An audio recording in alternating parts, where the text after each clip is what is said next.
All right. Well, thank you for joining Skag's Toolbox Tuesday on the Southern California Regional Climate Adaptation Framework and Housing Element Parcel Tool. Both of these sessions are tailored to help with general plan updates, specifically safety elements in the context of climate change and housing elements for the sixth cycle arena. At this time, we'd like to encourage participants to type your name and organization into the chat. This will help us know who's in the room, and it will help us to ensure that this feature is working for you. A few housekeeping items before we get started. Please do go ahead and mute your microphones or phones if you're calling into the webinar. We'll be answering questions at the end of each presentation segment. Due to the number of participants on the webinar, we will be limiting questions to those entered into the chat. Vanessa Reyes-Salazar, Skag Civic Spark Fellow, will be monitoring the chat and flagging questions. Presentation materials will be shared with all participants following today's meeting. Please note that this session is being recorded. There will also be a series of polling questions, which will be administered by Lorianne Estris from Skag's sustainability team. Note that these polling questions are not anonymous. It's one of our ways of identifying local jurisdictions who could use some additional technical support. So just know that it's not an anonymous survey. Overall, for today's Toolbox webinar, we'll hear from the Governor's Office of Planning and Research, Nikki Caravelli, to help with level setting for a general plan and safety element update requirements in the context of guidance from SB 379 and 1035, both climate-related bills. From there, we'll transition to the Southern California Climate Adaptation Framework to learn about tools and resources that can help with safety elements and environmental justice updates. And then at the 11 o'clock hour, we will transition to our housing element parcel tool. With that, I'd like to pass to Nikki Caravelli from the Governor's Office of Planning and Research to delve into the requirements of safety element updates in the context of climate change. Nikki? Good morning, everyone. My name is Nikki. I'm an assistant planner with the Integrated Climate Adaptation and Resiliency Program over at OPR. So today I'll just briefly cover SB 379 and 1035 and a couple of different state adaptation resources that we have available to complement the, words with the Skag framework that you'll be hearing about today. Next slide, please. So I'm not going to talk about ICARP in detail, but the two main components of this program are the Adaptation Clearinghouse, the State Adaptation Clearinghouse that I manage, and the Technical Advisory Council. And the main purpose of ICARP is to coordinate state, local, and regional efforts to drive a climate resilient California, prioritizing equity and mitigation with adaptation. You can learn more about our program at the OPR website, and we have an impact report if you're curious what we've accomplished to date. Next slide, please. So diving straight into local adaptation planning requirements, most notably SB 379 in 2015 requires safety element updates to address climate vulnerability and adaptation of local cities and counties. And the timing for this is the next update to the local hazard mitigation plan on or after January 1st, 2017, or by January 1st, 2022, if no local hazard mitigation plan is adopted. And it's also okay under this legislation to incorporate other plans by reference. Passed a couple years later was SB 1035, which requires local jurisdictions to review and update their safety elements to review flood, fire hazards, and climate adaptation portions of the safety element. And this must be done following the next housing element update, or at least every 8 years. Next slide, please. A couple other bills that I'm just going to briefly cover that you should also be aware of as you're thinking about climate adaptation planning. SB 1241 added wildfire mitigation and risk reduction requirements for safety element planning. And the Office of Planning and Research has a technical advisory out right now, updated based on recent legislation that has passed with new guidance, and that should be finalized in the early part of 2021. So I encourage you to check that out and make sure that you're really thinking about the wildfire mitigation and risk reduction portions as you're thinking about your adaptation planning. And then notably in 2019, AB 747 and SB 99 require analysis and review of evacuation routes and points of egress. And OPR has has plans to update the general plan guidelines to cover how local jurisdictions should be thinking about these requirements starting in 2021. Next slide, please. So just to dive a little bit more in detail into SB 379, this legislation requires local governments to review and update the safety element as necessary in order to address climate adaptation and resiliency strategies, or it requires you to reference other planning documents to fulfill the climate adaptation planning requirement. Secondly, it requires completing a vulnerability assessment. Thirdly, developing an adaptation and resilience goals, policy and objectives section. Oops. And then finally, developing feasible implementation measures.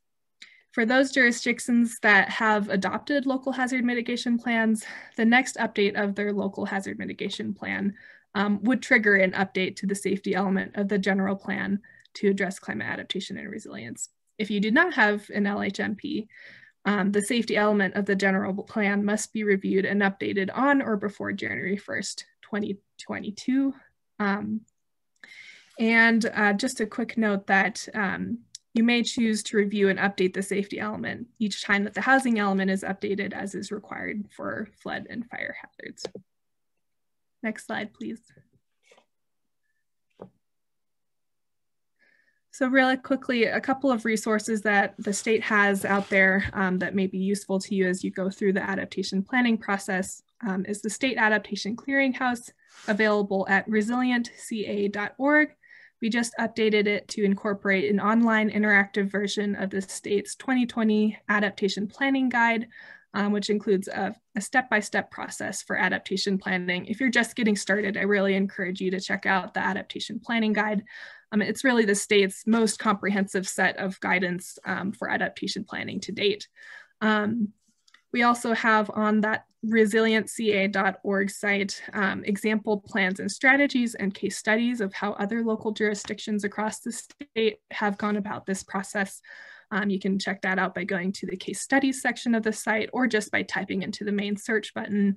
We have, for example, example plans from SB1 adaptation planning grants. So you can type in SB1 adaptation into the search button and a bunch of resources will pop up. And then finally, one other feature on the site I want to highlight is the Find a Tool section of the Clearinghouse, where you can compare and contrast different projections and vulnerability assessment tools and climate impact tools. Next slide, please. And finally, a couple of other resources as well, all of which are uploaded onto the State Adaptation Clearinghouse, all in one place, so you can find it if you just search there.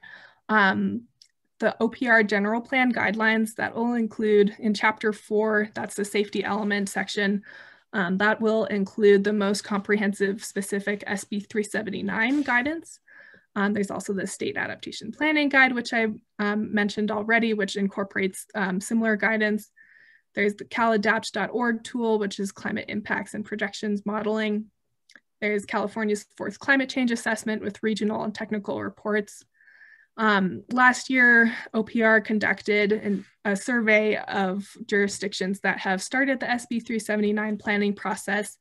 And we found a number of different insights about how different jurisdictions were going about that process. So if you're interested in that, you can read our report, and that's on the Clearinghouse. And then finally, we found that a lot of jurisdictions, when we did that survey, had not defined vulnerable communities, or that was just a gap missing in many local processes. And so I just want to make sure that you're all aware that there's this guide to defining vulnerable communities in the context of climate adaptation. And that's a really great resource that compares different data sources that are out there, different ways that you might go about defining vulnerable communities. So I really encourage you to check out that resource in particular if you haven't already. Next slide, please. Yeah, we can just skip all the way to the final slide. So this is my email. We also have a listserv, so I encourage you to sign up for that on our website, where we send out regular updates when we're hosting workshops or when we have draft updates or other key events or resources coming out of the Office of Planning and Research related to adaptation. So with that, I will take questions.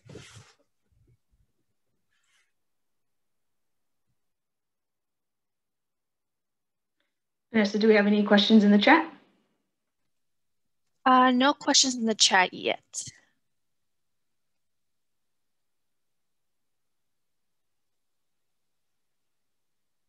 Okay, well, thanks very much, Nikki. Really appreciate you taking the time to be able to provide this important information to Southern California stakeholders. Seeing no other questions, then I think at this point, we'll go ahead and begin some polling questions of our own. This is our opportunity to be able to identify where local jurisdictions and other stakeholders are at in terms of planning for safety elements and other elements in the context of climate change. So with that, I'll hand off to Lorianne Estres from Skag. Thanks, Nikki. Thanks, Kim. Thanks, Nikki.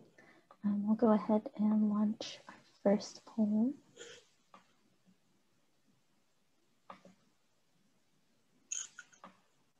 Okay, and so this should have just popped up. So we're really just launching a quick poll to hear from the audience, to hear where you all are regarding the status of your safety element updates. We'll give this about a minute or so for everyone to submit their responses.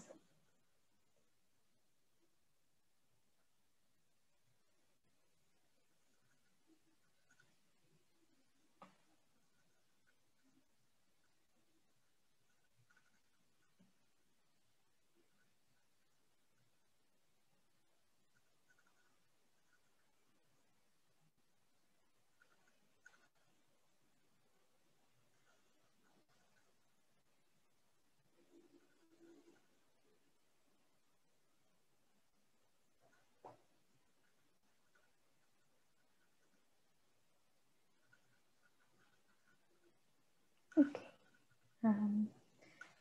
just a couple more seconds and then we'll go ahead and end the poll.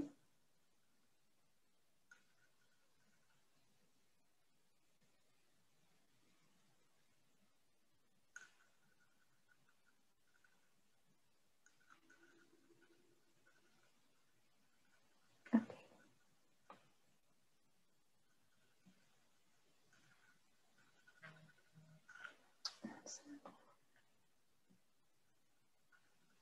Just sharing our poll results, it looks like we have a somewhat even spread between having reviewed previous safety elements and starting on the vulnerability assessment, followed by having not started the review or update process just yet, and then about a fifth of the audience having updated and adopted a safety element.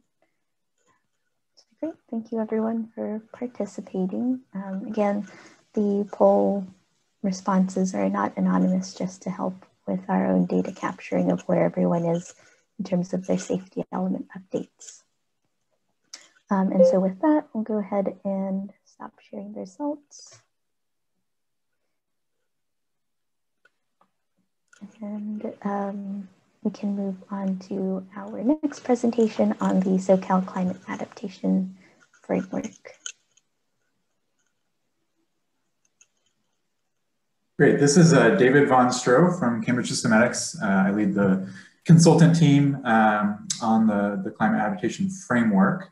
And along with me today here are Jeff Caton from ESA, as well as Amber Hawks from HELPR. who played key roles on our team.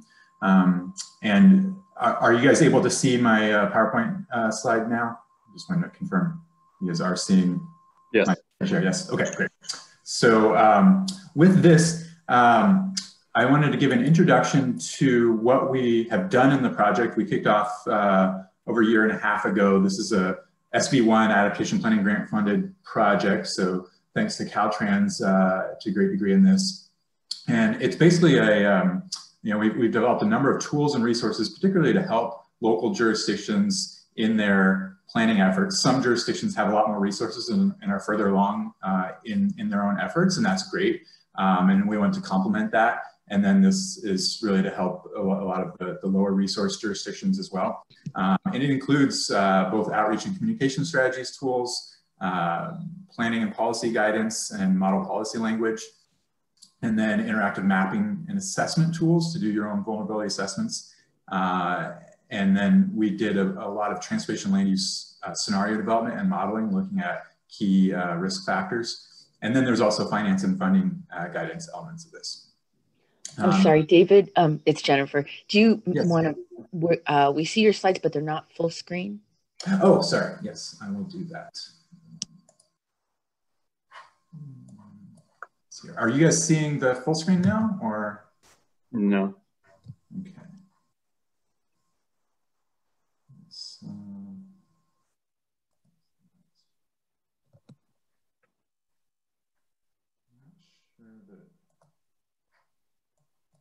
it goes to another screen when I do that. Maybe I'll just try to make this larger so that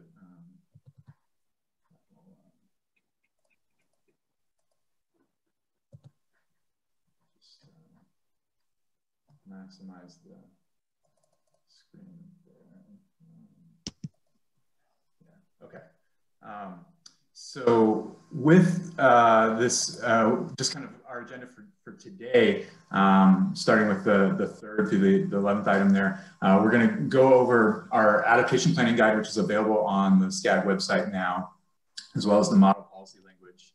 And you can download those elements already, and Jeff's going to talk about those. I'm first going to talk about just some of the coming impacts along sea level rise, extreme heat, wildfire, and then talk a little bit about our mapping and assessment tools, and then some spreadsheet tools that are kind of decision tree tools, project tracking tools, and tools to kind of filter through different strategies and actions that you can take to mitigate, or to adapt to changing climate.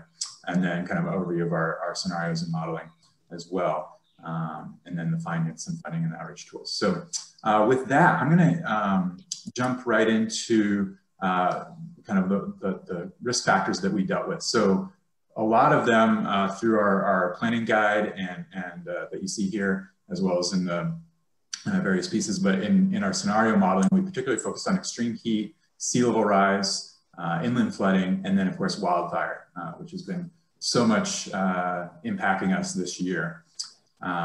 So just at a glance, and we're all very much aware of this, but just one of the key things to think about is that no matter where you live in the region, you're impacted by something. And even if you think, well, I don't deal with sea level rise, well, we know, you deal with extreme heat or with wildfire risk.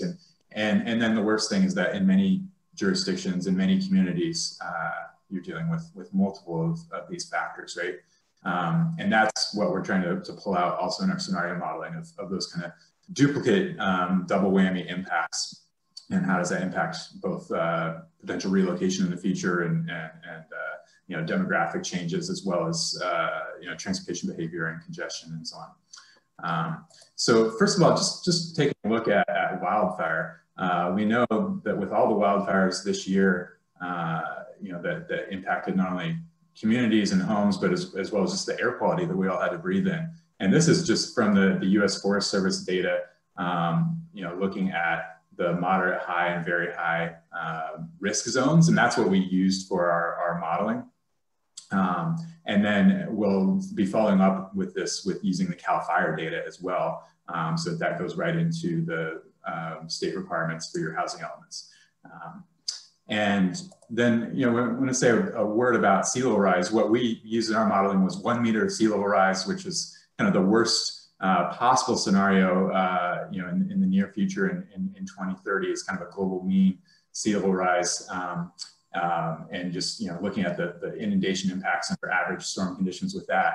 And that may not look very bad just at 1 meter, but we know that, by century's end or into next century, as there's risk of 2 meters sea level rise, or even 5 meters sea level rise, this can really impact quite a lot of communities. And so this is something we need to get ahead of, certainly. And then extreme heat. So extreme heat is something that we took data from the California Heat Adaptation tool, the chat tool, which is a great resource. And it was looking at heat health events. So looking at past heat waves and then forecasting temperature changes in the future, but knowing data about vulnerable populations, urban heat island effects, tree cover, number of cooling centers, the availability of healthcare and so on. And that's really looking at, okay, how many people are visiting hospitals, how many people are dying during heat waves in certain communities. And so as we look, this is looking at 2020, just the number of days per year that various census tracts in the Skag region are in experiencing these sort of extreme heat health events. And it may not look that bad right now in 2020, but as we go into 2030, it gets particularly worse, 2050, and by 2070, much of the region is experiencing almost 2 months out of the year under these sort of conditions. And so that really becomes critical. We'll come back to some of our scenario efforts, but at this point, I want to hand it over to Jeff Caton to talk about the adaptation planning guide. Thanks, David. So one of the sort of tying the framework together is the Southern California Adaptation Planning Guide, which we also call the SoCal APG for short. And this outlines the planning process for Skag jurisdictions to follow in preparing for the impacts of climate change. And it follows the same 4 phases and underlying steps that are used in the recently adopted state adaptation planning guide that Nikki was just describing. It's similar to the state guide. The SoCal APG integrates outreach and engagement activities throughout the 4 phases in the process, and it incorporates guidance from other regional, state, and federal guides and tools, and really emphasizes the use of those tools that are really readily available to help cities and counties implement each step. Next slide, please. And in developing the guide, we conducted a policy gap analysis to see which Skag jurisdictions have adopted policies related to climate change in their planning documents, similar to the poll that was just done by Lorianne. But we found that 44% have done so, but tend to be high level, and only 14 jurisdictions, or about 7%, have adopted or drafted a safety element that addresses climate change. And I saw in that poll just now that I think the same number, or approximately 7% in that response, had adopted a safety element that addresses climate change. Next slide, please. So to reiterate, the SoCal APG follows the same phases and steps as the state guide, and for each step, next slide, please. Next slide. We describe a goal, identify materials or work products to prepare in the step, and we provide key examples that help illustrate how jurisdictions within the Skag region have implemented that step. Next slide, please. Each step also includes links to resources to help a city or county work through the step. So for example, in this step 1.3 for identifying climate, or for identifying community hazards and populations at risk, there are links to tools and resources for identifying vulnerable communities. Next slide, please. Step 2 is the vulnerability analysis, which is a required component of safety element updates. And the guide walks you through the process of developing a vulnerability analysis and provides supporting examples. Next slide. For instance, in this case, this is a mapping exercise that the city of Long Beach recently completed that shows the exposure of important buildings like schools and hospitals and other city facilities that are mapped to the risk of storm flooding. Next slide. Phase 3 is developing and prioritizing strategies that address the vulnerabilities that are identified in phase 2. Next slide. And to go with this step, one of the key tools that we've developed as part of the framework is a strategy matrix. This is an Excel spreadsheet that contains over 275 actions that you can filter by climate change hazard type and asset type, and to identify strategies and actions that can be incorporated into your plans or as implementation programs for the general plan. And David will demonstrate the actual tool a little bit later in the presentation. Next slide, please. Phase 4 covers implementation and monitoring. And within the implementation step is a policy, or in particular for the policy development step, we've developed model policies. And next slide, please. We've included 2 sets of model policies, one for general plan elements and another for local coastal programs. There are over 150 model policies listed in the general plan resource, organized by general plan element and climate hazard type, whereas the local coastal program model policies are organized by the policy themes that are identified in the California Coastal Commission's draft adaptation guidelines. Next slide, please. These model policies can be downloaded from these links that you see here. For quick reference, you can see pages here for the safety element and for the housing element. And it's worth noting that if you're updating your LCP, there is an example of a safety element informing an LCP that was done by the city of Hermosa Beach. Next slide, please.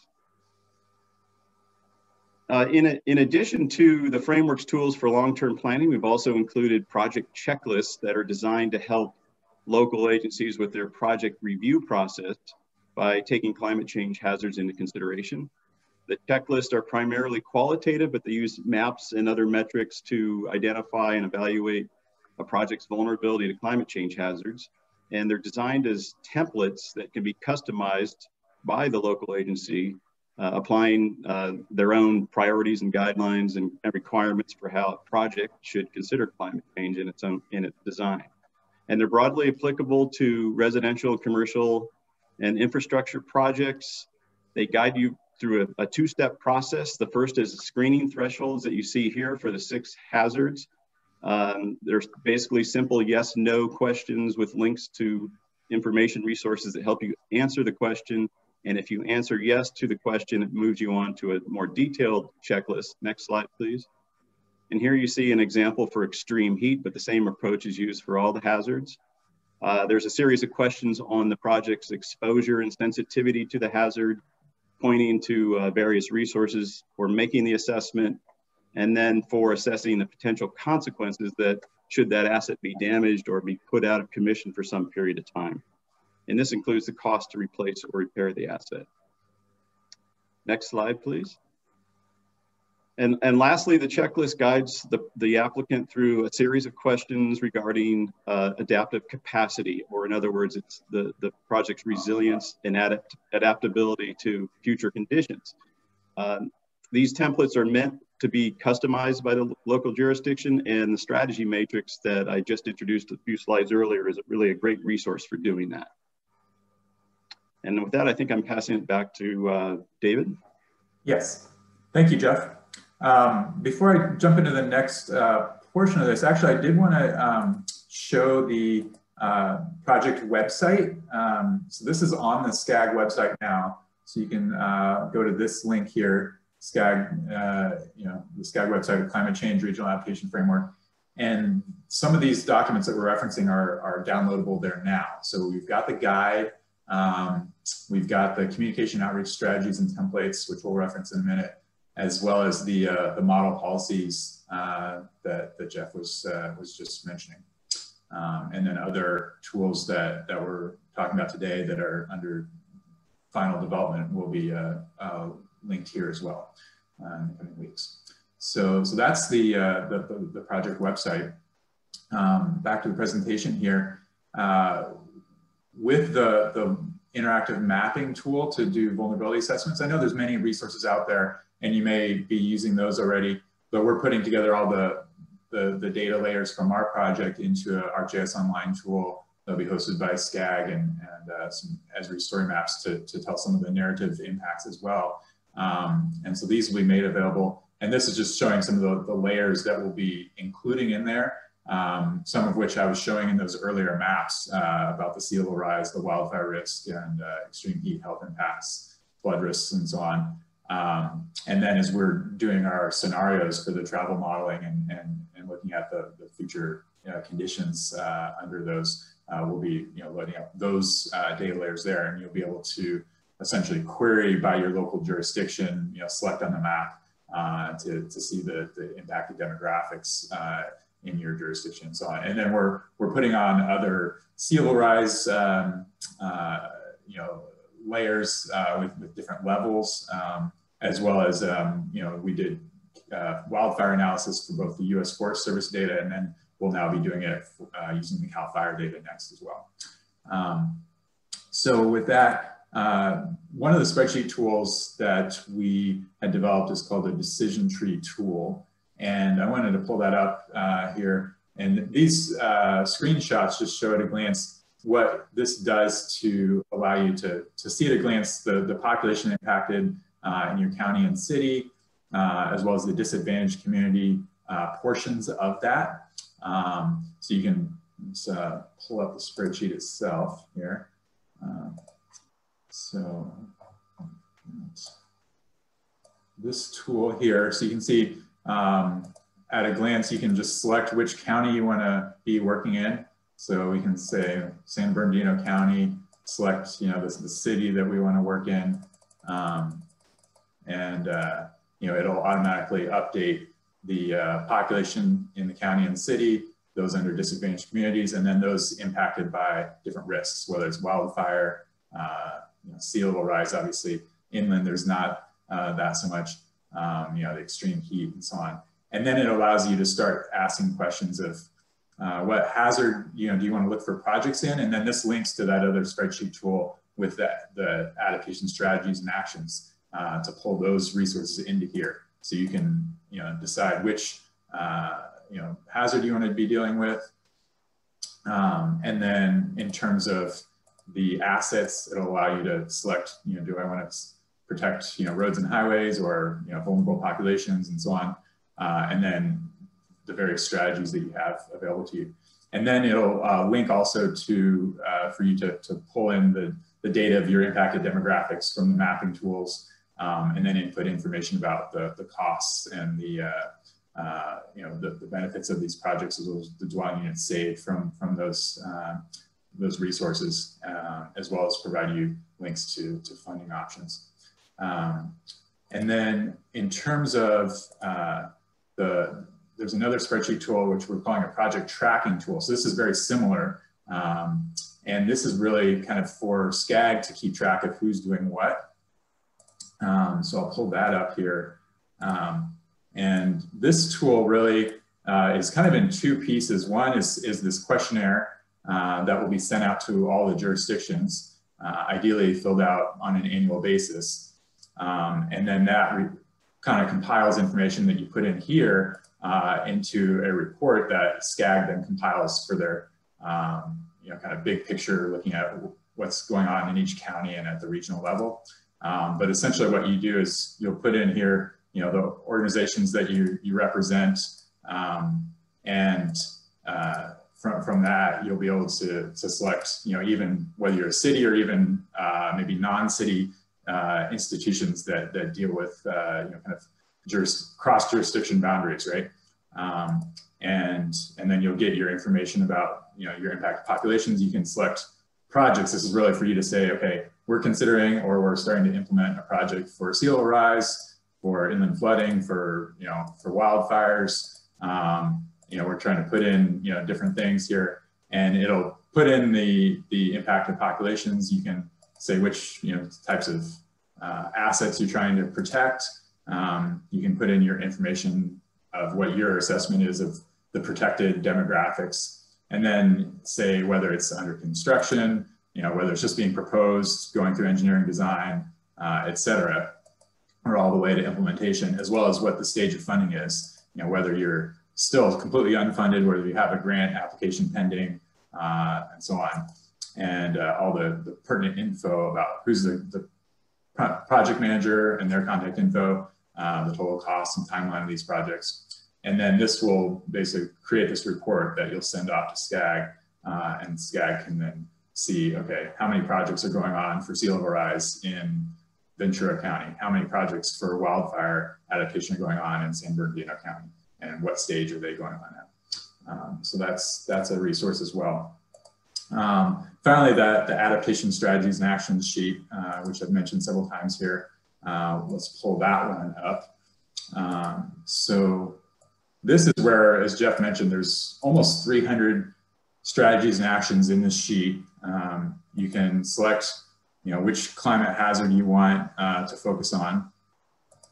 So let's say extreme heat, and then within that, you can say, okay, which asset, do I want to protect? And so we can say, okay, we're going to deal with vulnerable populations, and it gives you some, some options there, right? And if you want to go back to everything, and so this is, filtered now just by vulnerable populations. And if you want to go back through this, but you've basically got all the ability to filter by your hazard, your asset, your different strategies and actions. So that gives you a lot of different ideas. So that's a resource available to you now. And then back to the presentation slides. Oops. So a word on, just to kind of give you guys a visual of what these really mean and how we're using this and then in our scenario modeling. So, with rising seas, one option is really just to really build, some wall protections for certain communities, especially where there's kind of inland, kind of lagoon areas and so on. And so those are construction projects that can be worked on. And then in terms of extreme heat, actually, we're looking at just the increasing the tree cover makes a big difference in terms of the urban heat island effect and so on. And then sometimes with the flooding, hardening or raising structures.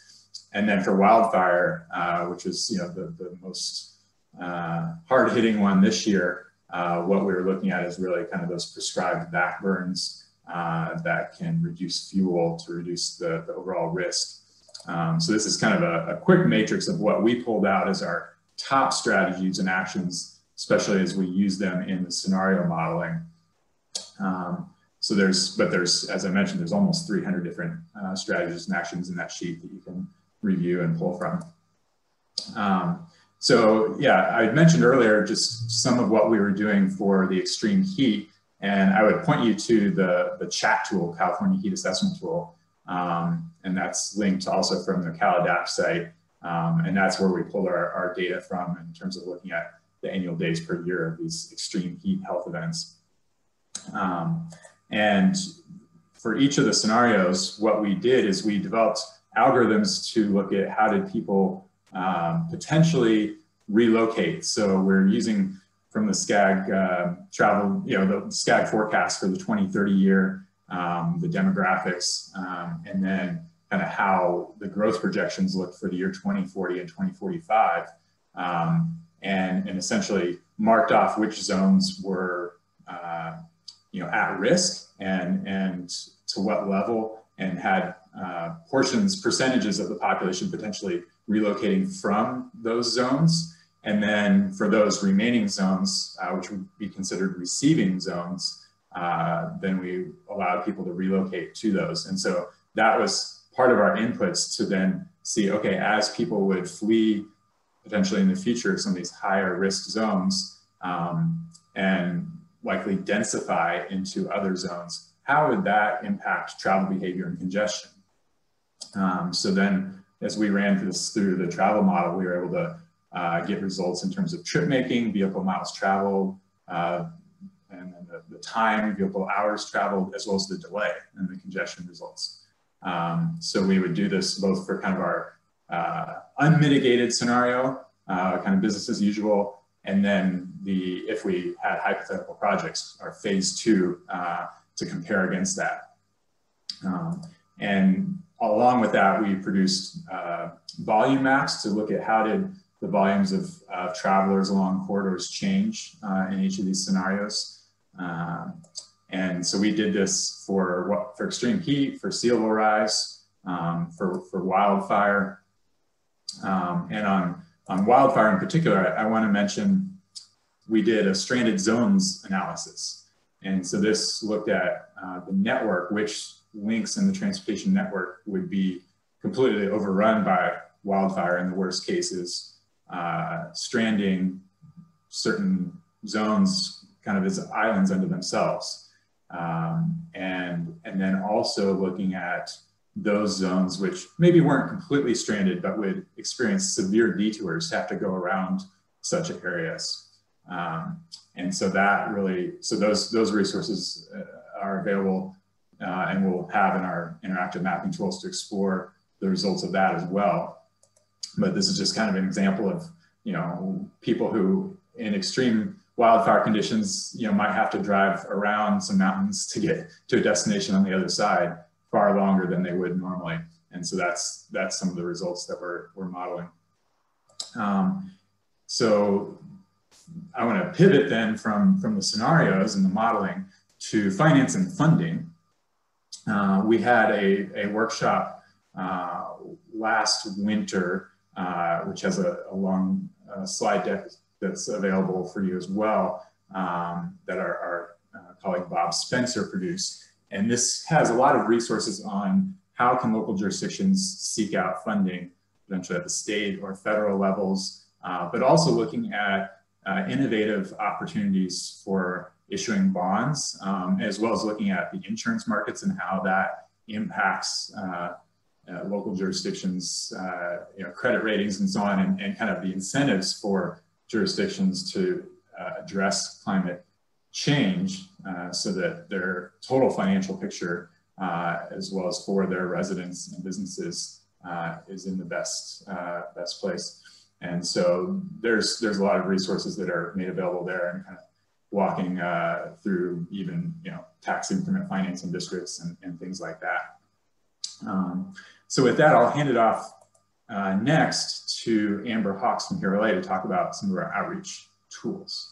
And while she's kind of getting ready to speak to that, let me just point out that those are available here on the website under that link. And there's presentations, activity sheets, even publicity templates, and these are all editable. So there's PDFs and there's PowerPoints, so you can go in and personalize them to your jurisdiction. Yeah, Amber, you can talk about this, please. Sure thing. So one of the things that our team put together is a set of communication tools that will help facilitate dialogue about climate adaptation and planning. As we all know, this can be really challenging to have these conversations. A lot of people have, differing opinions and differing knowledge about climate adaptation. So what we did here is we designed what we called the Climate Talks box. This was a box that was assembled at a series of pop-ups around the Skag region.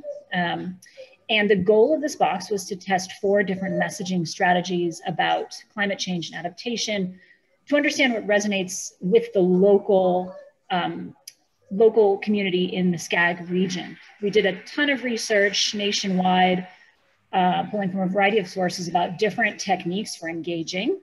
And then we narrowed it down to 4 different messaging strategies to test, one on each side of this box. The first was testing how climate change affects your personal, monetary, health-related reality. The second was looking at how trusted leaders are talking about climate change, where we had quotes and information from trusted leaders across the political spectrum. We looked at how climate change is affecting California's natural resources, beaches, forests, glacier, and then finally how climate change will affect the region surrounding the pop-ups. And our goal was to see which of these strategies would resonate the most. And next slide, please.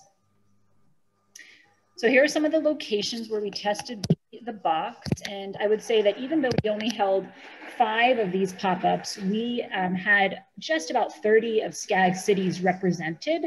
These are regional events that attracted a wide crowd. Next slide.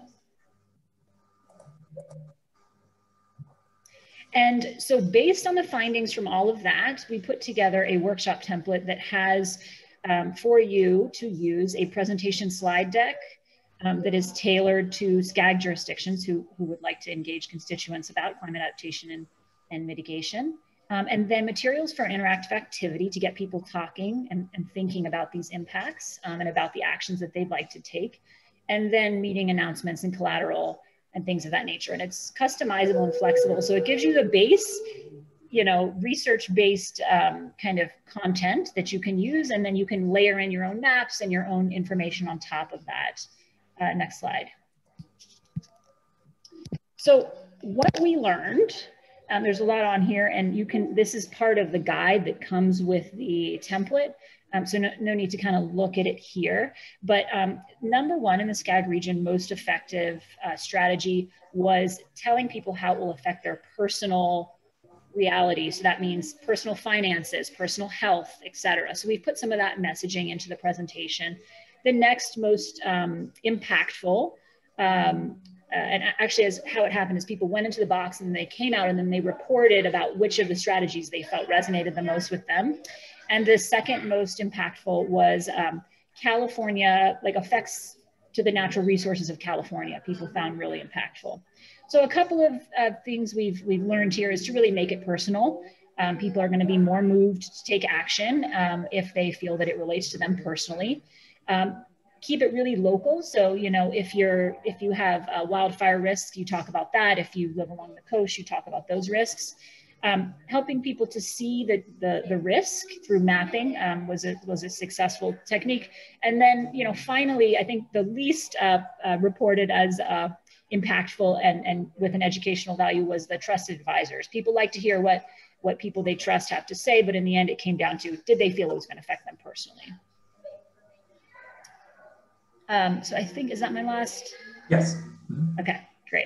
Thank you, Amber. And I'll just note for everyone that Climate Talks box is available. So hopefully in the post-COVID world, when we can have in-person gatherings again, that's actually a resource that is at Skag, and jurisdictions can borrow that out to host their own talks around that box as well. So with that, I'll open up for short questions.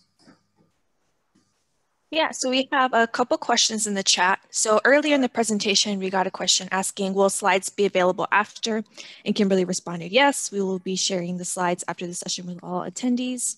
Another question we got was, will the spreadsheet and Arcgis and Esri story maps be made available to member municipalities and agencies exclusively, or can nonprofits and others access the tools? Great, and this is Kimberly Clark from Skag. I'll take that question. We're going to make them widely available. Great. For local jurisdictions as well as community-based organizations.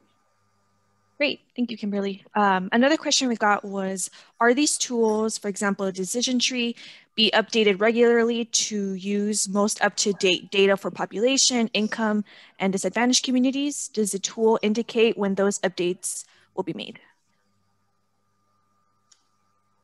So I can speak to, right now it's kind of loaded up with the data around basically all of our scenario modeling is looking at the 2030 year. So it has that data in there. And then it well, yeah, so that's kind of as is, but it'll be a spreadsheet tool that can be updated later with another, you know, overlay of future forecasted data, but that, you know, process would have to be done by Skag staff or you know, another consultant to do that. Great, thank you, David. And another question we have is, do we have to download the GIS data to see the layers of climate impacts and DAX, or is there an interactive GIS map on Skag's website? So the layers are being delivered to Skag, and then Skag will host the ARC online tool with those layers that then, you know, can be interacted with online or downloaded, some of them from there. So yeah, Kim, I don't know if you want to say anything further on that. Sure, thanks, David. We're putting together an interactive tool that'll be published a couple. Great, and those are the only questions we have in the chat. We also have some kudos, very informative, great job, thanks. Great. Thanks, David, Jeff, and Amber very much. We're gonna transition to our next portion where we be asking a little bit more questions of the audience to gauge where jurisdictions and other stakeholders are at. On that, I'd like to pass to Lorianne again to be able to ask some questions of our audience. Great, thanks, Kim. So I'll go ahead and launch our next poll.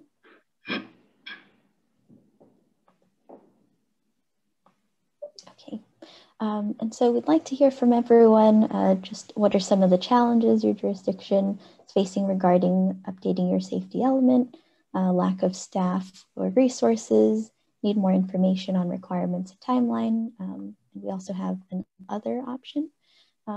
We'll give folks about 30 to 40 seconds to respond, but feel free to expand on your responses in the chat, especially if you're choosing between two options or are selecting the other options and would just like to highlight some of those other challenges.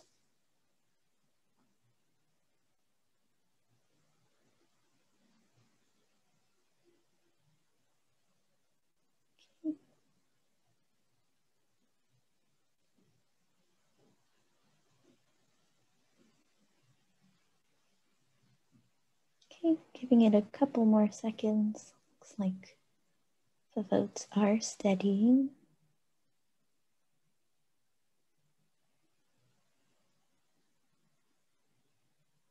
Okay, go ahead and end the poll and share results. And so it looks like a majority of the attendees selected lack of resources or staff.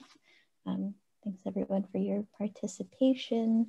Again, the responses are not anonymous, and so this will help with just data collection on our end. Go ahead and now launch the next poll.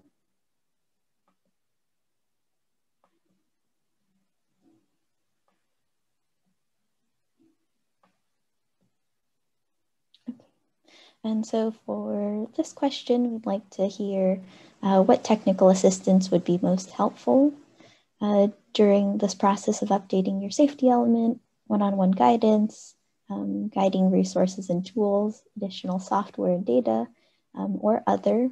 And again, please do expand on your responses using the chat, either if you're between multiple choices or are selecting the other option. And then for the portion of our audience that's already completed their safety element update, please select whichever option would have been the most helpful during your update process, and feel free to expand on your selection in the chat.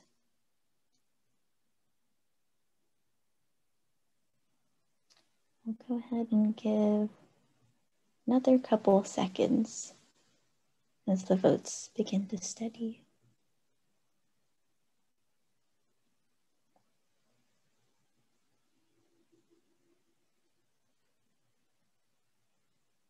Okay, ending the poll now.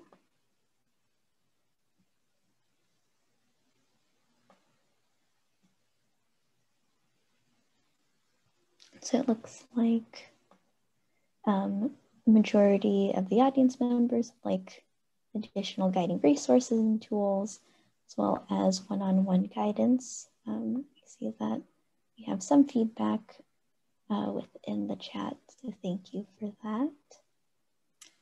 And so with that, we'll go ahead and take this information from the safety elements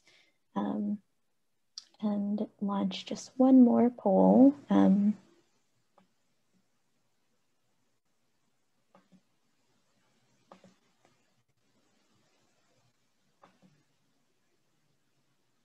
so for this last question, we're just transitioning from safety elements to environmental justice elements.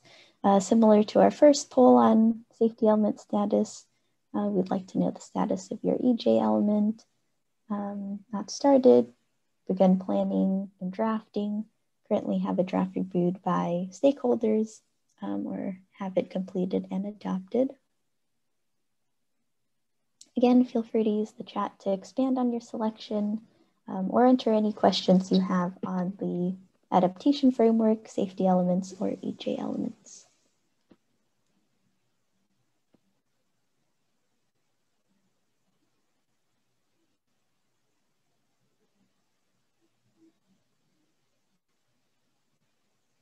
I'll give this another 15 seconds.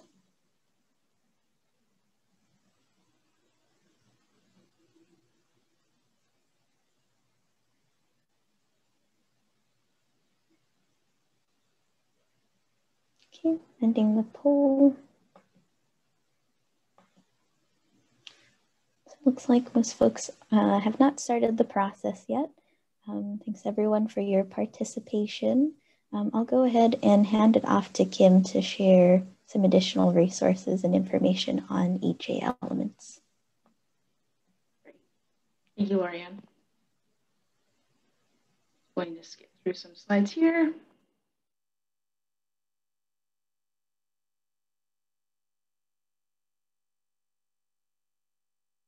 So many of you have heard from Nikki already about some of the new requirements for local general plans. Importantly, also to consider is SB 1000, which many are familiar with already, which requires local jurisdictions, if they have disadvantaged communities, to plan for the potential impacts of their general plans and their general planning activities for those communities.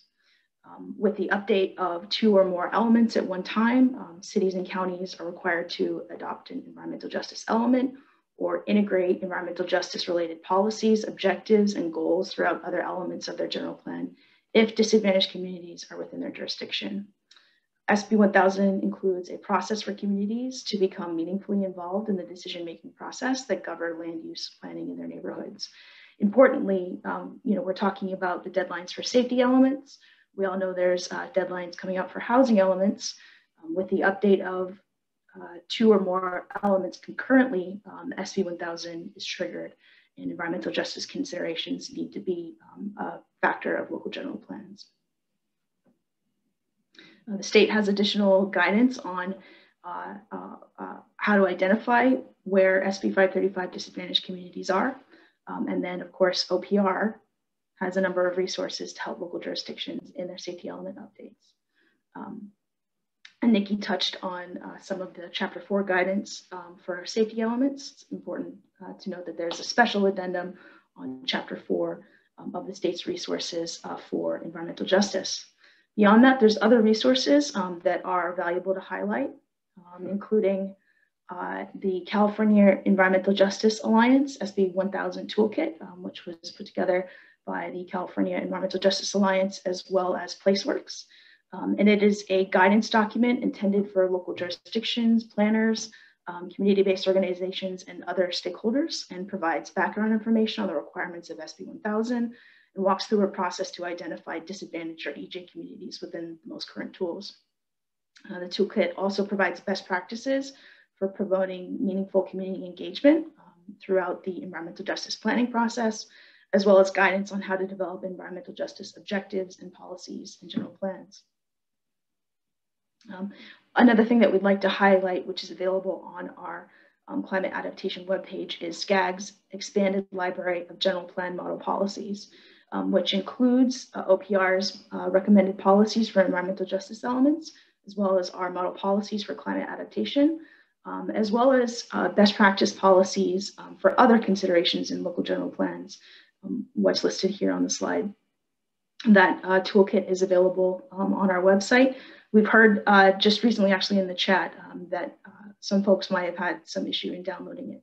So just know if it's not available today, it'll be available tomorrow.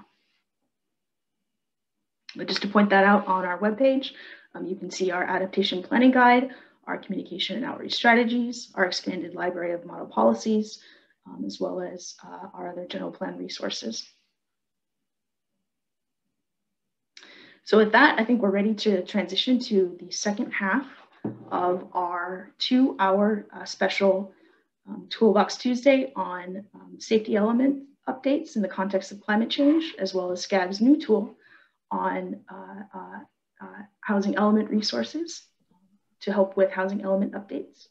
And with that, I will pass to my colleague, Kevin Kane from Skag. Hey, thanks so much, Kimberly. Appreciate it. It's great to have this large group here, and it's great to follow up on the sustainability and other element updates that you're discussing, and pivot a little bit more specifically toward housing elements. As you know, this has been kind of a big point of discussion at Skag. We historically have handled the regional housing needs allocation process, which is the every 8 years local jurisdiction level housing numbers, a methodology for allocating that and promoting that. But we're trying to provide a lot more support in this regard, kind of consistent with state priorities in the area.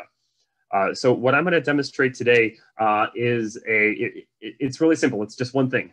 It's 5.1 million rows and 60 columns, literally a single data set that is something that we have been working on in various forms for probably close to 10 years now in one form or another at Skag, and deploying that to provide some technical assistance for housing element updates. I want to start here by just kind of putting this in the context of some of the other housing element updates, technical support that we've been able to provide over the last, I'd say, 6 or so months since we got a RENAM methodology approved and had some more state support for these things. This just kind of summarizes the perspective that we've heard from a lot of our local jurisdictions. Well, yikes, my housing element update is due in, well, it's under a year now. There are a lot of new requirements. Some of them even had something to do with that RENA number of mine that I'm staring down at. And, as I've mentioned, we've had kind of some longstanding data operations, particularly on the forecasting side and the outreach associated with that, that can be deployed for the use by local jurisdictions to kind of help with some of this process. We're definitely sensitive to the fact that, the clock is ticking. It's a heavy lift. And last time that we did this kind of a technical assistance presentation back in August, roughly about half of the staff and consultants who were online at that point indicated that their work was underway. So with that, I want to just kind of as a primer, get 3 poll questions going just in kind of rapid fire format. Lorianne, do you think you could launch that one? The 3 questions starting with the number 2.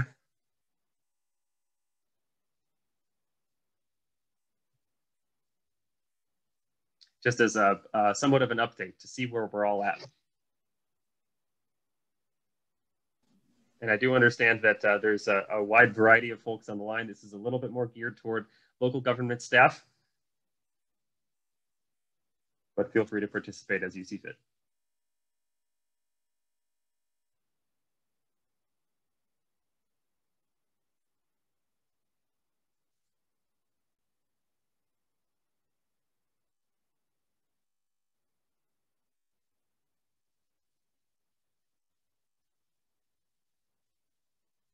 All right, well, it looks like we've got a fairly representative sample here. That's good to know, I guess, on our end, that this tool might actually be helpful for other than the 28% or so who are mostly complete. So thank you for that. Can we go to the next one?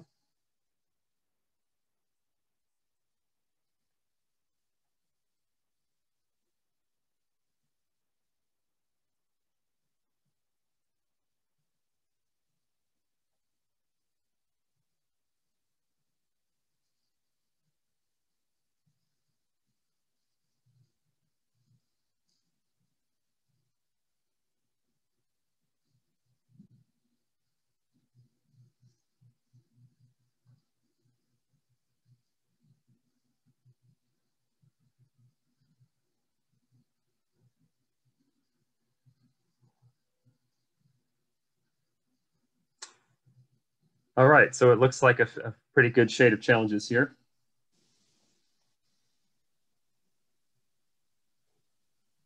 So hopefully this this large matrix of data can perhaps assist with a little bit of those. And then we've got one more question.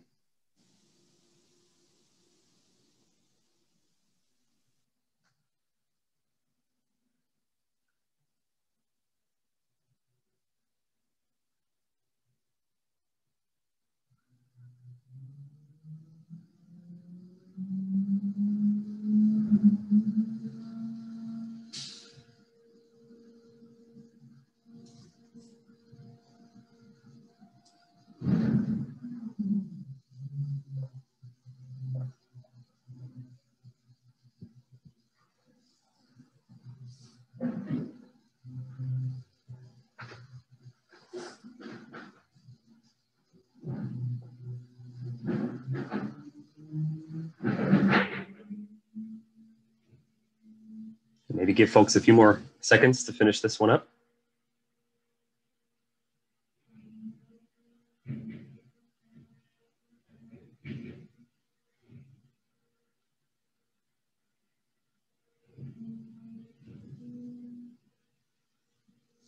Great, thank you.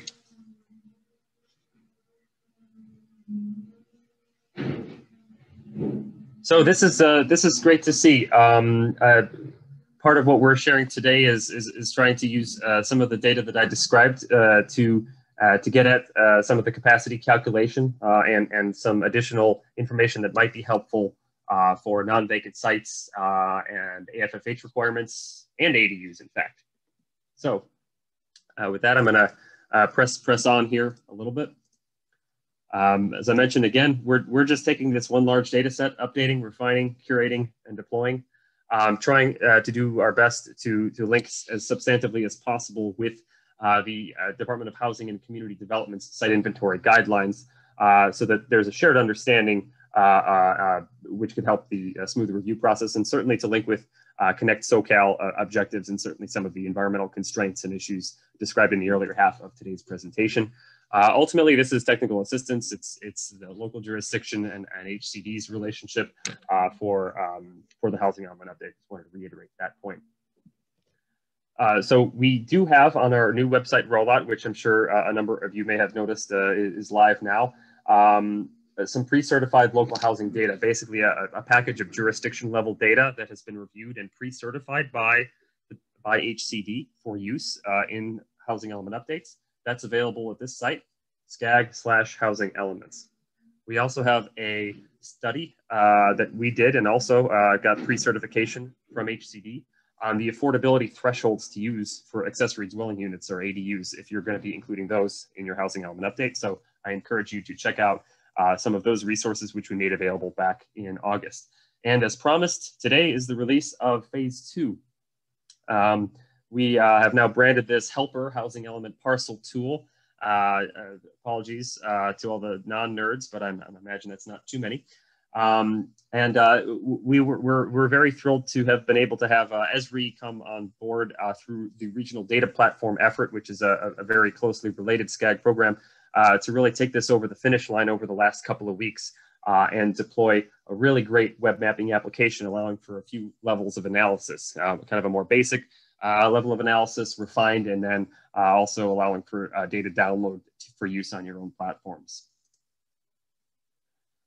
So the data set that I mentioned has a wide range of attributes here, and this is just a sampling of them. This first row here kind of indicates some of the some of the characteristics that we've had available since really the first sustainable community strategies back in 2012, mostly as open data. And these are reviewed quadrennially as we do our local outreach. The second row here are some kind of value-added attributes that we process and develop in our kind of our normal course of data and analysis. Things like an improvement to land value ratio from the assessor, parcel size. We have a slope field in here, building footprint area, which can be helpful for looking at the potential physical capacity for ADUs. In addition to a number of kind of overlays and understandings of what kind of areas these sites may be in. Maybe some are brownfield or Superfund sites in a priority growth or constraint area, EJ, and some additional location scores too. So like I said, there's a few ways to do this. Very basic filtering, more refined filter options, and more advanced analysis that you're able to do outside this tool using the data itself. And I'll show you how to do that here in just a second. And here's the URL. It's live now. So if you have the Zoom on one screen, you can have this on the other and follow along for the next 15 or 20 minutes as I go through the functionality of this.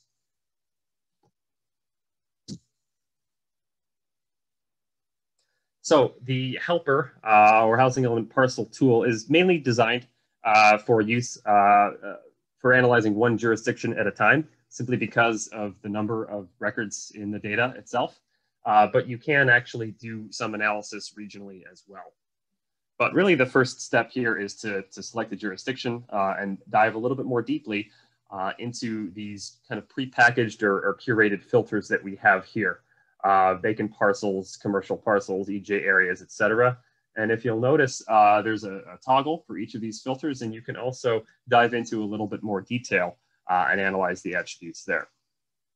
So I'm going to take a look at, let's fly over to the city of Riverside, just because that's a relatively good example. You'll notice when you start, the parcels will load once you get to a certain zoom level. That's why you can't see the entire region's parcel layer from the get-go. And in this instance, Riverside's a pretty big city, 77,000 parcels. And you may need to zoom out or to pan around to be able to see the entire city. I do want to say too that we did actually just get this application live yesterday night. Please bear in mind, it doesn't necessarily cover everything, but it does have quite good coverage overall. So we can look here at the 77,000 some parcels in the city of Riverside.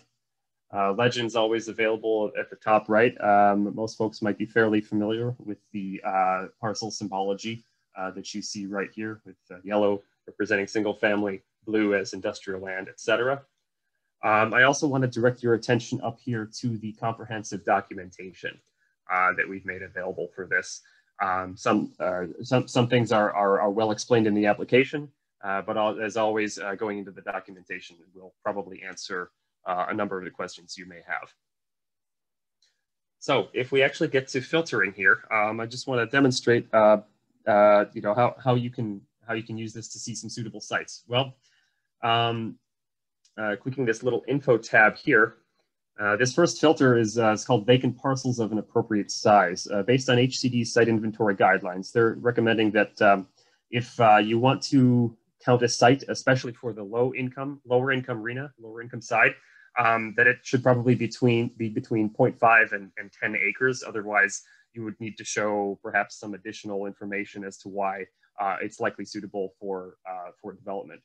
So what this filter does is it basically filters for the vacant land available in a jurisdiction that is within this size threshold. So a user can just come here and pretty quickly see there are 1,844 vacant parcels within this size range in the city of Riverside, and you can see where they're at. You can zoom in, and actually if you click, you'll get the parcel information. Not all 60 or so attributes that we have, but a lot of the key ones are available just by doing that. You can also play around here. For example, if you do want to look at all the vacant parcels, you can just change the acreage thresholds. And you'll notice that it actually goes up quite a bit to 4,600 parcels.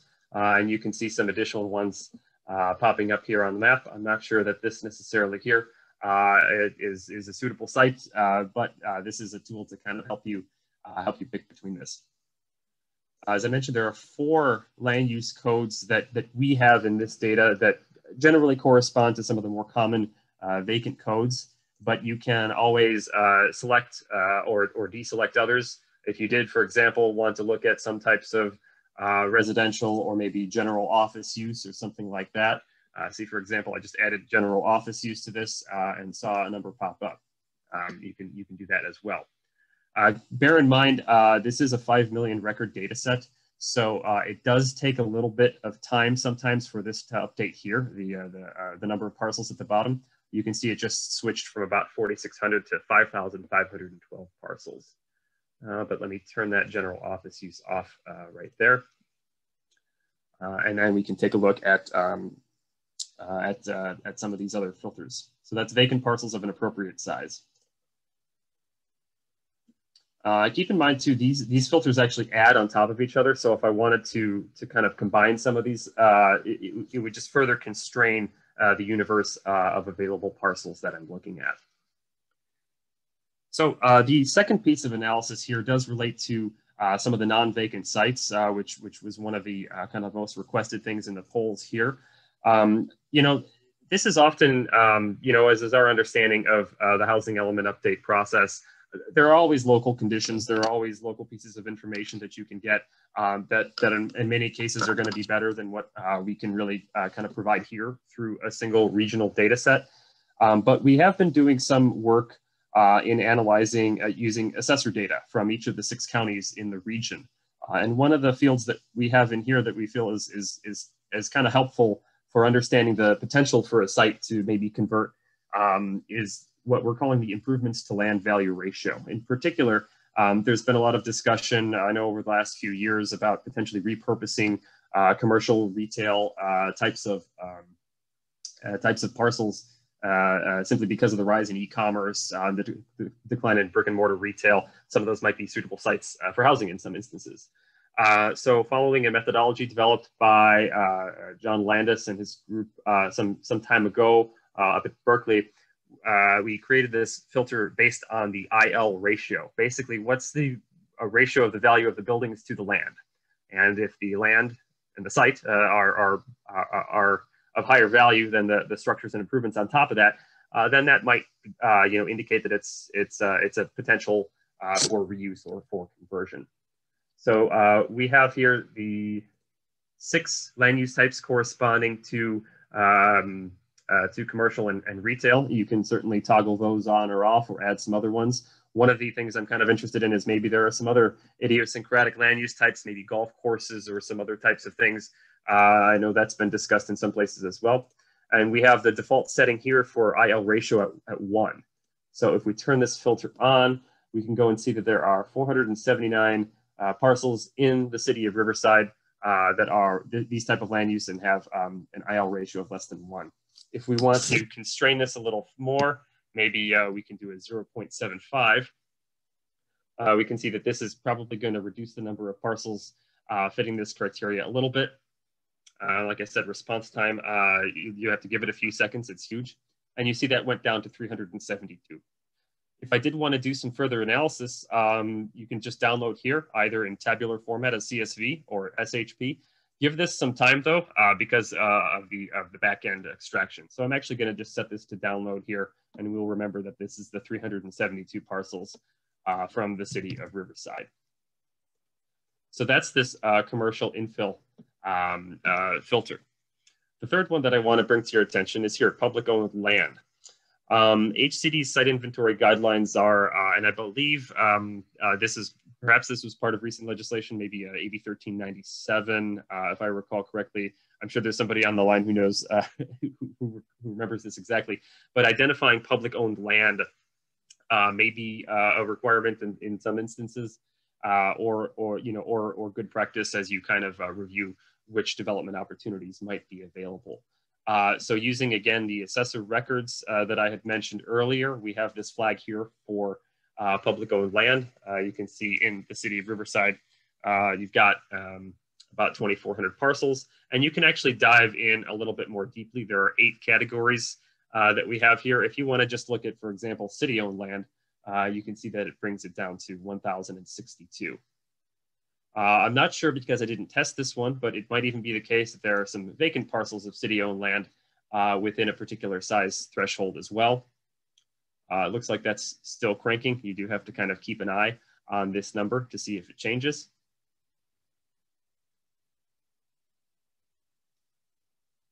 And it looks like we have 374 parcels that meet this criteria, which is city-owned land that is vacant of a particular size. So this would be kind of maybe a first cut at screening for what some of the opportunities might be there.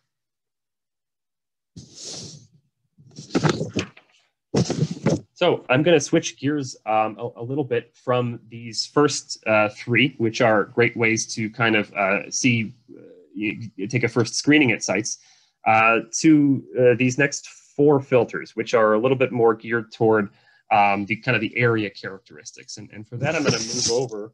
I'm going to fly a little bit west to Santa Monica, because that's a really good example that has some constraint areas that are of interest.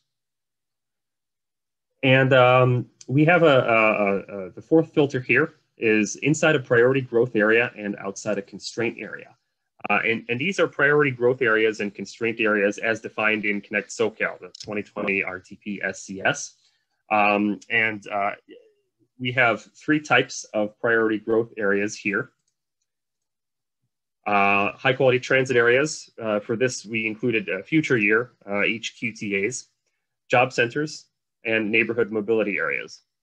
For constraint areas, we just have two aggregated ones that we've put into this application. Absolute constraint areas, which are things like conservation areas, tribal land, military establishments, 2-foot sea level rise, and then variable constraint areas, which are a little bit less restrictive, but that's an amalgamation of things like flood, fire, farmland, some natural lands and habitat corridors in there. Again, a detailed listing would be available in the SCS technical report linked here in the info button. So if I turn this on, and we understand this is not, this is a little bit trickier to figure out, but rest assured, the information is all there.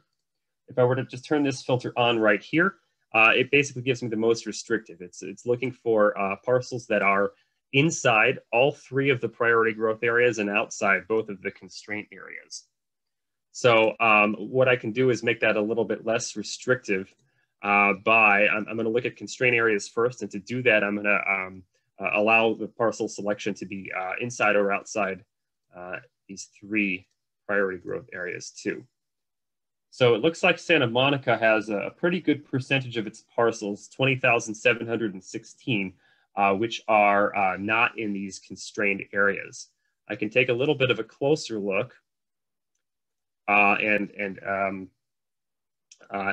this too here. So this would be pretty much everything, and then I can I can even, if I want to look at just, for example, the absolute constrained parcels, I can see that's only 139, and I believe when I did this before, that's pretty much just the ocean front here and a few miscellaneous areas. If I wanted to look at just the variable constraint areas, that's probably going to expand this this universe a little bit here. I have some variable constraint areas. I'm guessing up here, this is probably something related to wildfire risk here. So I'm going to keep the default on here. I'd only like to look at things that are outside of absolute constraint, outside of variable constraint, and probe a little bit more in terms of some of these priority growth areas. If I want to select for parcels only that are inside high quality transit, I can reduce my selection just a little bit more. If I want to look at ones that are just inside kind of the core job center type area, I can reduce my selection a little bit more.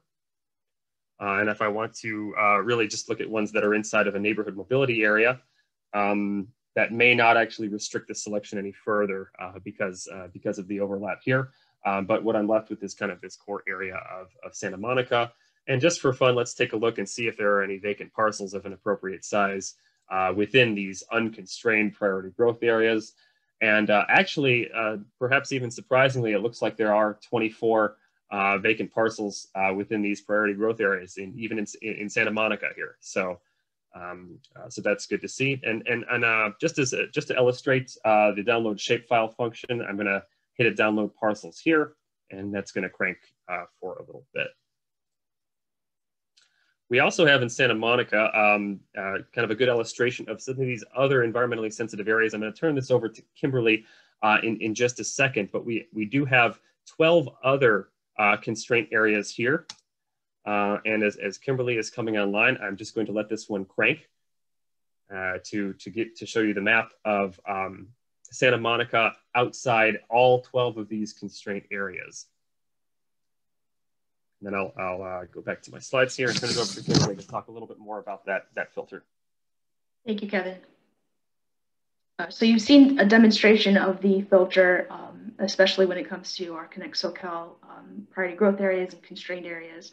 We're using kind of the same functionality to show how parcels intersect and overlap with our environmentally sensitive areas.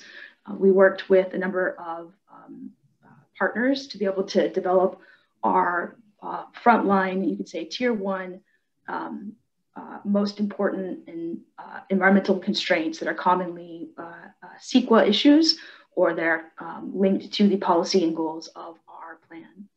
So to help local jurisdictions, for instance, consider climate adaptation, conservation, and other environmental sensitivities, we have several layers that have been intersected to our parcel fabric so that local jurisdictions can identify and plan for the underlying sensitivities.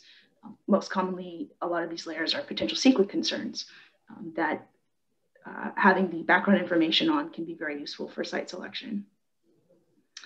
Let's see.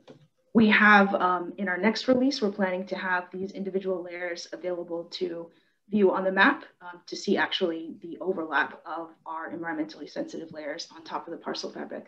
But for now, we've embedded markers within the parcel fabric so that you can see which parcels don't have environmental constraints or which parcels maybe have limited environmental constraints where mitigation or potentially remediation could be a solution for allowing those parcels to be used for site selection without environmental issues. So moving to the next slide, please.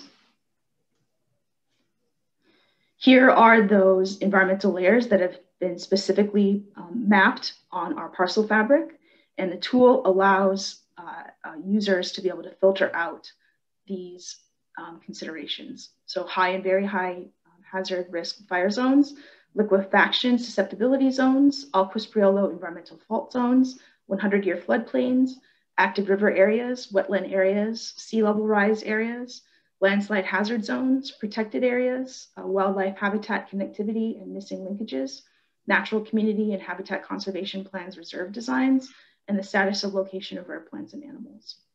Importantly, we benefited from the insights of our partner for Skag's upcoming Green Print project, which is the Nature Conservancy, who helped us identify what are the common considerations from a conservation standpoint that should be considered in site selection. Several of these layers are also linked back to our climate adaptation framework. And so our partners for that effort have helped inform this filtering functionality as well. Next slide. So Kevin provided an interactive demonstration of how to use the selection criteria, which is a subset of our overall outside environmental sensitive areas filter. Our setup for the filter is that by default, you can show all of the parcels that happen to fall outside of environmentally sensitive areas if you turn on that filter. If you'd like to go within the filter and turn on or turn off different environmentally sensitive areas, you can do so. This functionality allows local jurisdictions to really evaluate what are the environmental considerations at hand for each of the potential parcels that could be used for site selection. So within the filter, you can turn on inside parcels, which will allow the parcels that maybe are impacted by environmental constraints to show up. But by default, as I mentioned, if you turn on the filter, all of the parcels that are impacted or have an intersection with environmental constraints will be removed from the map. So what we're showing here are parcels that are unconstrained by any of these 12 filters. If, for example, you wanted to just investigate parcels, maybe parcels that are within a fire hazard area, you would select inside for fire hazard area and then outside for the other 11. And in the interest of time, I am not going to do that to save the 30 seconds of processing it would take. That's good. Thanks, Kevin. Great. Thanks, Kim. So again, a lot of the data available just really even through this application. So but let's take a tour now to the Coachella Valley, to beautiful Cathedral City, to investigate these last few filters here. So we also have here, you know, kind of following HCD's guidelines in general about citing RHNA, particularly lower income RHNA, in higher opportunity areas. One of the more effective, more well-developed, well-publicized data sources for this is the Tax Credit Allocation Committee Opportunity Mapping System. If you look at their application, you can see kind of across the region and across the state where are the higher and lower resource areas. What we've done in the HELPR application is basically to join that to the parcel data. And the default selection will pick parcels in the high and highest resource areas. So if you're here in Cathedral City and you apply that filter, you'll be restricted to the high and highest resource areas. If I want to make this a little bit looser and add moderate resource areas, you can see that a bunch of additional chunks of tracts within the city come on there. So that's opportunity areas. We also have 2 of the 3 major environmental justice overlays available here as well that we use at Skag generally. Of course, the link is here for the Connect SoCal Environmental Justice Technical Report. But EJ areas are TAZs that have a higher concentration of minority or low income households than the region. The second one we have are SB 535 DACs, disadvantaged communities, which are more areas burdened by multiple sources of pollution. So this filter also works in kind of a similar way.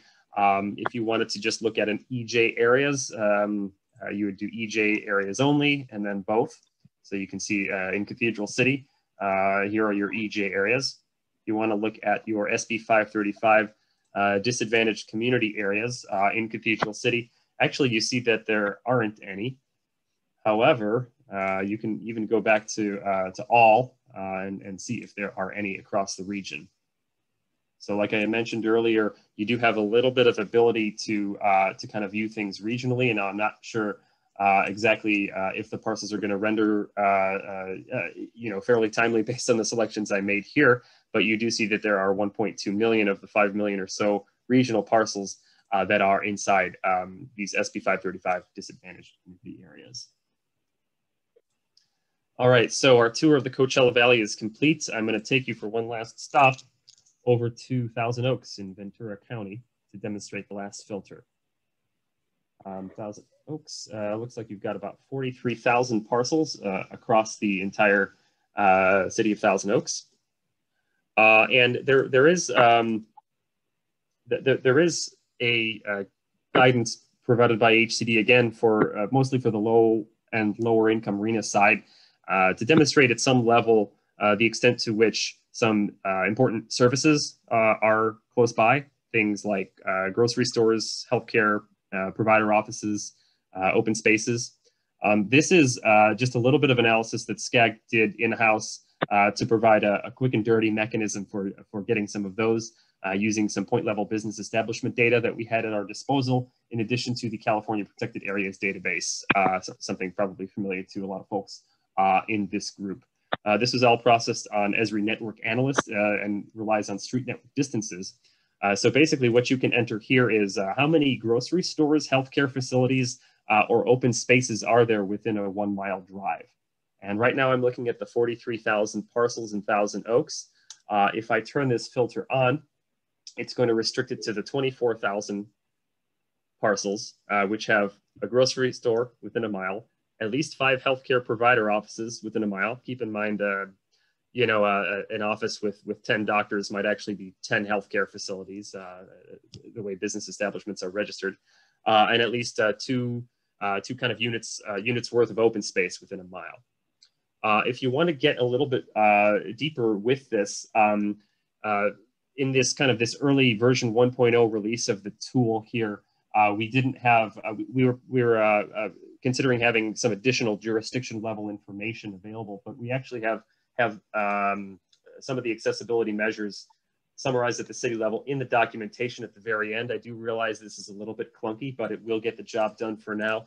We are anticipating some minor rolling updates to this in addition to a more comprehensive re-release in the spring. But if you wanted to compare, well, is this site better than my city's average or not in terms of accessibility to these three types of destinations, you can grab it here from the documentation. So if I go to Ventura County and Thousand Oaks, I see that the median parcel in Thousand Oaks has 1 grocery store within a mile, 14 healthcare provider offices within a mile, and 20 units worth of open space within a mile. So 1, 14, and 20, I can go back and make this a little bit more refined for the city of Thousand Oaks and see that I've got a slightly narrower universe of parcels here.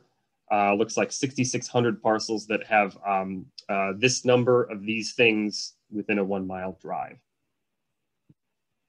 So I don't know if I've got a few more minutes here. I don't know, Vanessa, I can't see the chat where I am, but if anyone wants to type in a local jurisdiction or city to just do this a quick test run, if anyone wants to type that in there and if Vanessa can read that off to me, I can do a quick tour of that place as well. Yeah, so we got a couple of requests. So the first one we got was for Los Alamitos. All right. Anything particular about Los Alamitos?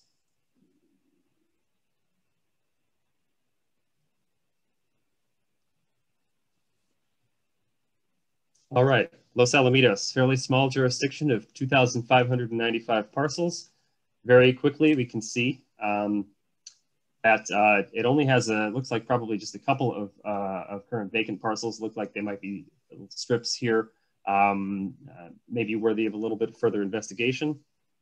Again, it takes a second. 3 parcels, it looks like.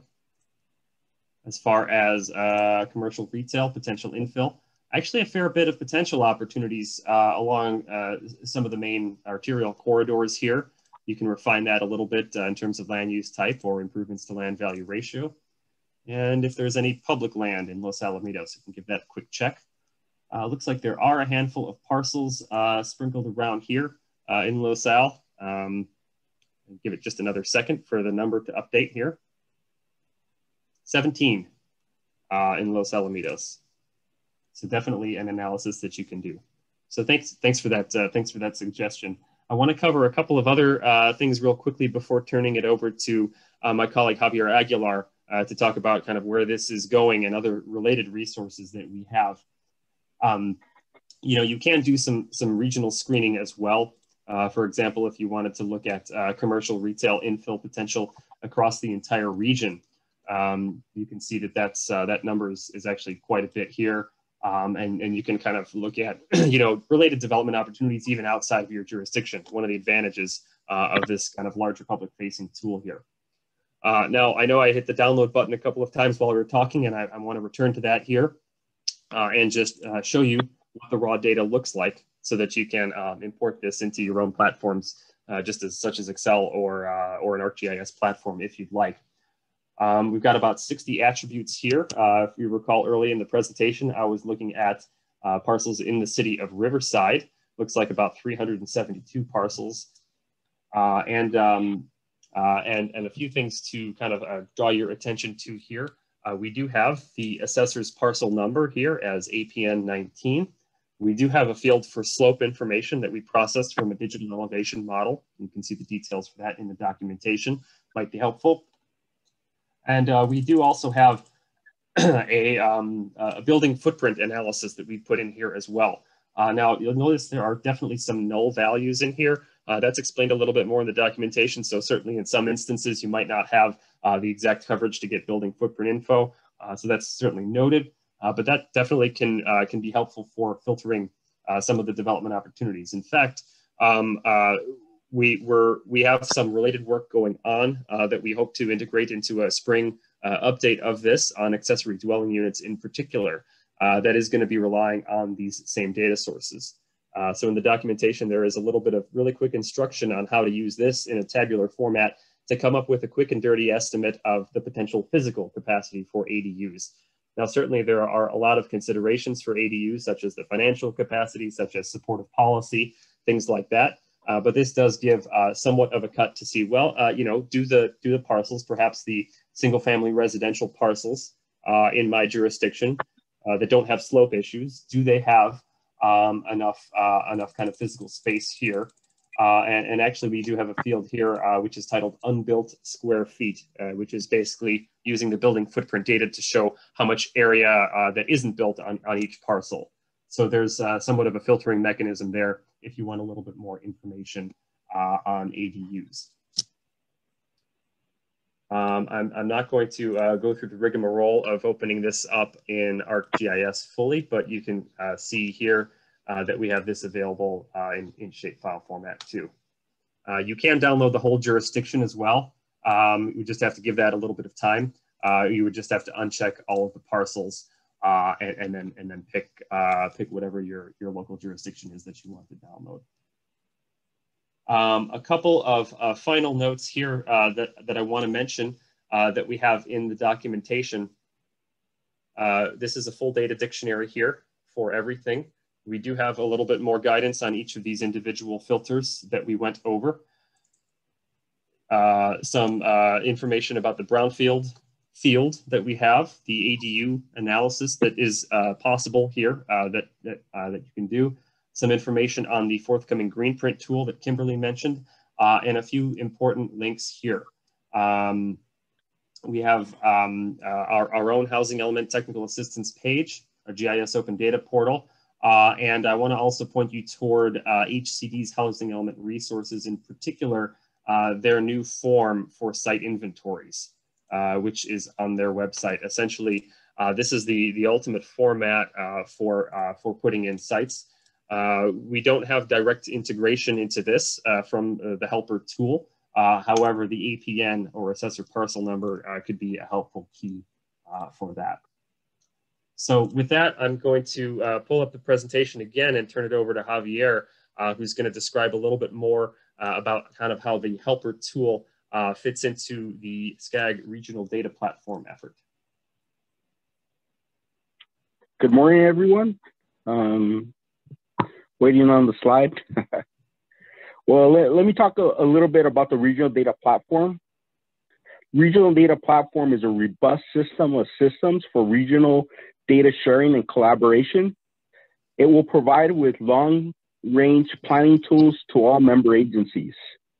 And hopefully it will facilitate better planning at all levels of cities and jurisdictions. So at the regional level down to the city level. So the HELPR tool is powered by the regional data platform. Essentially, it will be one of several apps. So as you saw from the demo, sites and parcels you download through HELPR can be brought into Esri tools and applications for further analysis and visualization, for reporting, using the complementary software licenses provided to every jurisdiction through the RDP. So in the last several weeks, Skag has been reaching out to local jurisdictions regarding the complementary licenses, which include ArcGIS Online, ArcGIS Pro, ArcGIS Urban, and Community Analysts. So,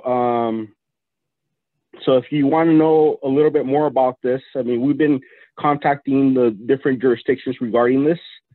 So the other thing is through the partnership through Skag's General Plan Technical Assistance Program, we're going to support training and resources that will provide through the RTP to complement this and future applications. And finally, Esri and Skag will continue to make capabilities available to you throughout 2021 to support other aspects of general plans like safety and environmental justice, and of course housing. So that's how it fits into the RDP in a greater relationship. So are there any questions? No? Okay. Thank you. Thanks, Kevin. So that's what I've got. I think we're going to open this up. I know this is probably our closing slide, but I wanted to at least share, because we don't have one just for our side, Skag Housing and RDP contact information here. I believe I'm turning it over back to Kimberly and to see if we have any questions on the HELPR tool. Yeah, thanks, Kevin. Let's see. We've been monitoring the chat and appreciate the questions that you've been able to put in there. Vanessa, if you'd like to queue us up. Yeah, so we got a lot of great questions. So one question that came in was if the tool is available and at what, and the correct URL for it. And Kim, you responded that yes, the tool is live and available now as an early release and can be accessed at https://maps.skag.ca.gov/helper/ with the HTTPS required to be a part of that URL to be able to access the tool. Another question that came in is there a disclaimer if you're using other agency parcel info that it may not be 100% accurate? Yeah, we do have a use disclaimer. When I opened the application, you didn't see a splash page, but there is a splash page at the beginning, which kind of describes this. And it's in the documentation as well. So my apologies for not going over that. You know, as has kind of long been our practice here, you know, we don't necessarily generate a lot of the raw information for some of these things. Kimberly mentioned some of the environmental layers which come from elsewhere, some limited assessor information, which helps us with land use categories and other components. You know, and ultimately, you know, we're providing this to kind of assist and get these data elements in at the parcel level as much as possible. You know, I definitely do recommend, you know, in many cases, a local source is better.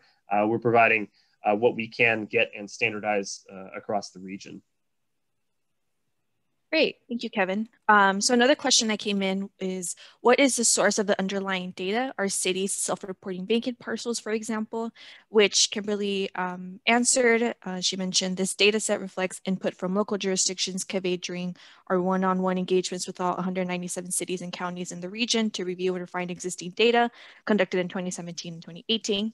The data set has been overlaid on 2019 parcels and will serve as a starting point for Skag's next round of local review. I'm not sure if you would like to add anything to that question, the answer. I think Kim's got it. The underlying data is, and the parcel layers do, so the parcel boundaries and everything do come from our quadrennial engagement with local jurisdictions.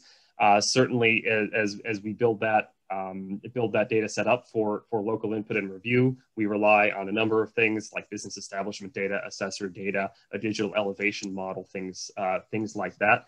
But that's really the basis of it is a locally reviewed parcel level land use. I do want to make sure, I do see one question here I want to make sure I get to.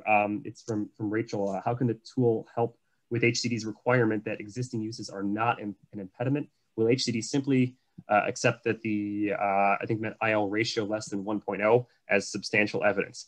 I want to say that probably not. HCD, from our understanding, looks at this a little bit more on a case-by-case basis. This would be one piece of evidence or one piece of information to help kind of make that case that there is a higher likelihood of redevelopment if, for example, the improvements to land value ratio is kind of low on a particular parcel, but it's definitely not you know, kind of comprehensive. This is not one of those data elements that we have had kind of pre-certified by HCD. Rather, it's a tool that we're giving to help local jurisdictions make that case. Great. Thank you, Kimberly, for your response, and thank you, Kevin. Another question that came in was, can the commercial/retail infill option be augmented to also filter by size? Yes, you can do multiple filters at once. So I can pull up my screen share again and show that. Maybe if you go to the next question in the meantime, I would suggest.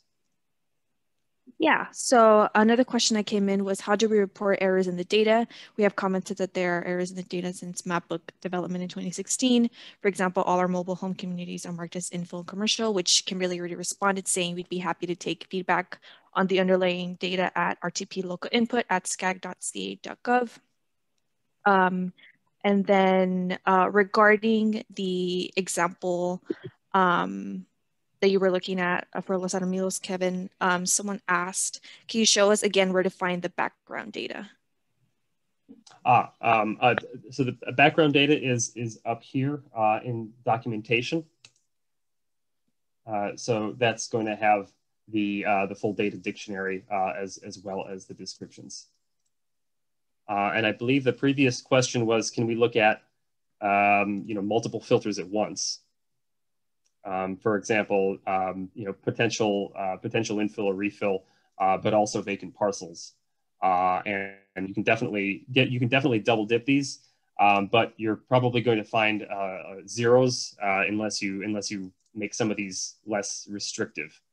For example, if I want to look at any parcels based on an improvements to land value ratio, you'd have to deselect the rest of these. Apologies, it takes a second to deselect.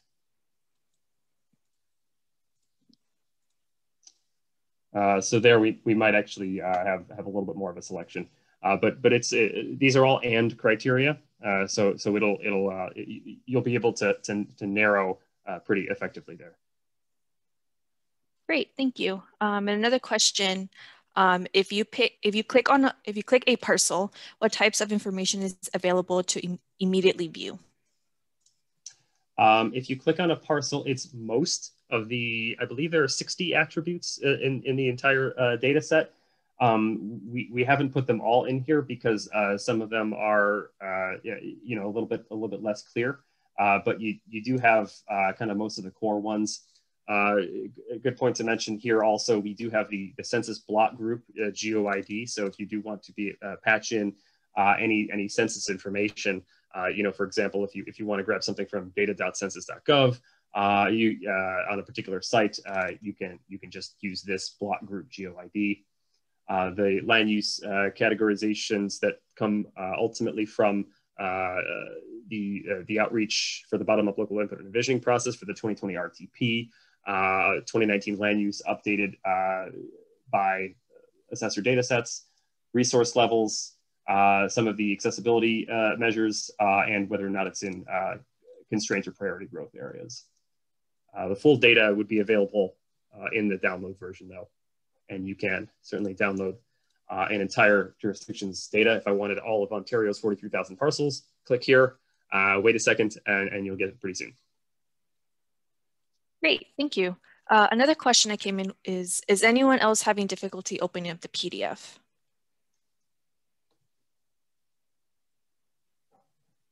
Uh-oh. I can't speak to everybody else. It works fine for me here. If you access it through the link in the HELPR application itself. Okay, thank you. And another question is there a plan to include more attributes in the data, such as just existing dwelling units? So this is, we're calling this our kind of early release. And the reason that we're doing an earlier release right now is what I kind of described at the start of the presentation.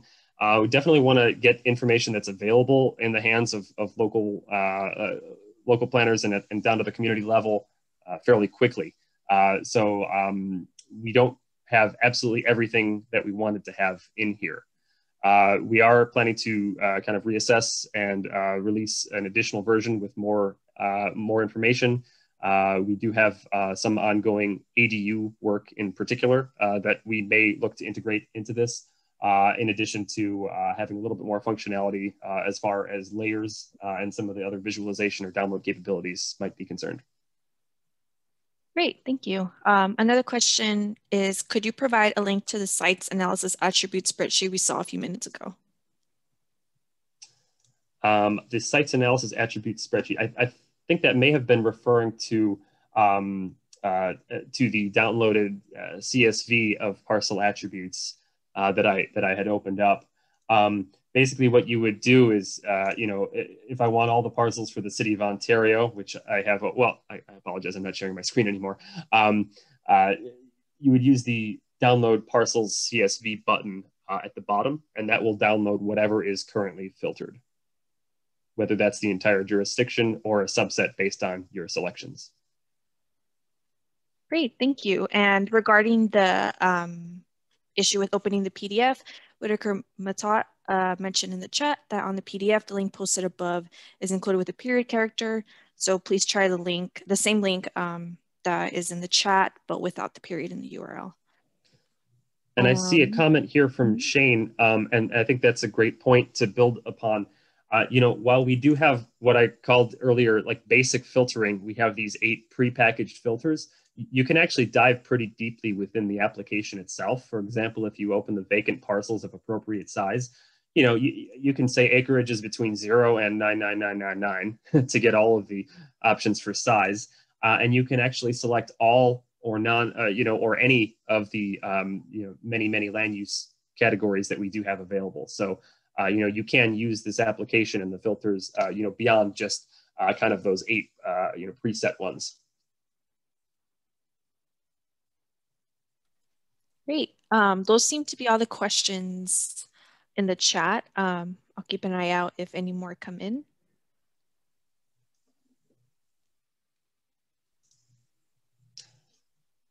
And I think that pretty much wraps it. I do want to thank everyone who worked on this application, especially in the last few weeks. It was a real rush to get it up. The team from Esri, Skag IT, Jonathan Abhishek, Christine, and everybody else in-house at Skag. So hope you do take advantage of what we've got here. And I'll pass it over to Kim. Thanks, Kevin.